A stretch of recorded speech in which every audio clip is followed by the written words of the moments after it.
നമസ്കാരം, സിറ്റി ന്യൂസിലേക്ക് സ്വാഗതം. പട്ടുവം ഗ്രാമപഞ്ചായത്ത്, പട്ടുവം കുടുംബാരോഗ്യ കേന്ദ്രം എന്നിവയുടെ നേതൃത്വത്തിൽ മുള്ളൂൽ ജനകീയ ആരോഗ്യ കേന്ദ്രത്തിൽ വെച്ച് പാസ്മിയർ പരിശോധന നടന്നു.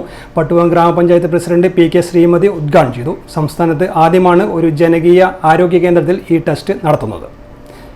ഗർഭാശയമുഖത്ത് അർബുദങ്ങളടക്കം പല കോശ വ്യതിയാനങ്ങളും രോഗസാധ്യതയും മുൻകൂട്ടി കണ്ടെത്താൻ ഉതകുന്ന കോശ പരിശോധനയാണ് പാസ്മിയർ പരിശോധന. വേദനരഹിതമായ പരിശോധനയാണ് പാപ്പ് ടെസ്റ്റ്. 30 വയസ്സ് മുതൽ 59 വയസ്സ് വരെയുള്ള സ്ത്രീകൾക്ക് വേണ്ടിയാണ് ഈ ടെസ്റ്റ് നടത്തുന്നത്. മാസത്തിൽ എല്ലാ രണ്ടാമത്തെ ചൊവ്വാഴ്ചയും ഇവിടെ പരിശോധന നടക്കും. സംസ്ഥാനത്ത് ആദ്യമാണ് ഒരു ജനകീയ ആരോഗ്യ കേന്ദ്രത്തിൽ ഈ ടെസ്റ്റ് നടത്തുന്നത്. ചടങ്ങിൽ നാഷണൽ ഹെൽത്ത് മിഷൻ ജില്ലാ programme manager doctor Anilkumar P. വിശിഷ്ടാതിഥിയായി.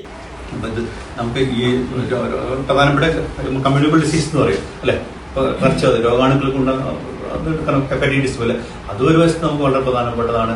അതേസമയം ജീവിതശൈലിയായി ബന്ധപ്പെട്ടിട്ട് ഇതുപോലെ ക്യാൻസറുകൾ, നമ്മൾ ശൈലി ആശമാർ സർവേയൊക്കെ നടത്തുന്നത് നേരത്തെ ബ്ലഡ് പ്രഷർ ഇപ്പം പെട്ടെന്ന് കുഴഞ്ഞുകൊണ്ട് മരിക്കുന്ന സംഗതിയിൽ വരുന്നത് നമുക്ക് അറിയില്ല. കോവിഡിന് ശേഷമാണ് കാണുന്നതെങ്കിൽ അതിന്റെ സ്റ്റാറ്റസ് നമുക്കത് ശാസ്ത്രീയമായ കാര്യമാണ്, ശാസ്ത്രീയമായി തെളിയിക്കപ്പെടാതെ നമ്മൾ ഊഹാപോഹങ്ങൾ പറയുന്നത് ശരിയില്ല. അപ്പൊ അതിൽ എന്നാലും നമുക്ക് നിത്യ വ്യായാമം ചെയ്തിട്ടും നമുക്ക് പൊണ്ണത്തടി കുറച്ചിട്ടും ബ്ലഡ് ഷുഗർ കൺട്രോൾ ചെയ്തിട്ടും ഒക്കെ നടത്തേണ്ട കാര്യം വളരെ പ്രധാനപ്പെട്ട. വലിയ ആശുപത്രികളിൽ എത്ര പുതിയ വാർഡുകൾ തുടങ്ങിയാൽ, എത്ര ഓപ്പറേഷൻ തുടങ്ങിയാൽ അവിടുത്തെ കണക്കുകൾ ആളുകളുടെ എണ്ണം കൂടിക്കൊണ്ടിരിക്കുന്നതാണ്. ഓട്ടോപ്പൊട്ടി വഴിച്ചാൽ എന്താ സംഭവിക്കും? അതല്ല, പ്രാഥമിക ആരോഗ്യ മേഖലയിൽ പ്രാഥമിക രോഗപ്രതിരോധ പ്രവർത്തനങ്ങളിലാണ് ഊന്നൽ കൊടുക്കേണ്ടതെന്ന് ഈ ലോകത്തെ എല്ലാ രാജ്യങ്ങളും ലോകാരോഗ്യ സംഘടനയും ഇന്ത്യ ഗവൺമെന്റ് എല്ലാം കണ്ടത്. 2030 നമ്മളെല്ലാ മേഖലയിലും സുസ്ഥിര വികസനം നേടാൻ വേണ്ടിയിട്ടാണ്.